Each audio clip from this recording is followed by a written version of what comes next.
One of the most beautiful foliage plants to hit the market in the last few years is Thai Constellation Monstera. Now, a common name for Monstera is Swiss cheese plant because you could see these deeply lobed leaves often have holes or oval-shaped openings within the leaf itself, not just the exterior lobe.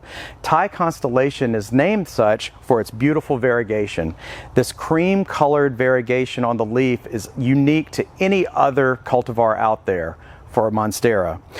Because of this plant actually doesn't grow as fast because where there's variegation, you don't get as much chlorophyll production. But that's actually a good thing because Monsteras can quickly get out of bounds. This one has shorter internodes, meaning that it's actually going to stay shorter and smaller and tighter, which is a great thing for houseplants.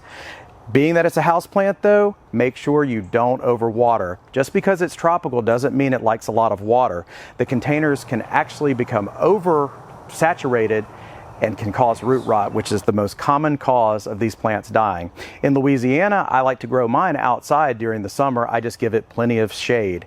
Inside, you want to give it bright, indirect light and keep it away from cold drafts or too much air conditioning blowing on it because it is tropical, it likes high humidity, it just doesn't want to be soaked in its pot where its roots are. So if you're wanting to spice up the indoor plantscape or just have something brighter for your outdoor shady plantscape, try Thai Constellation Monstera, and that's Thai as in a nickname for the country of Thailand, Thai.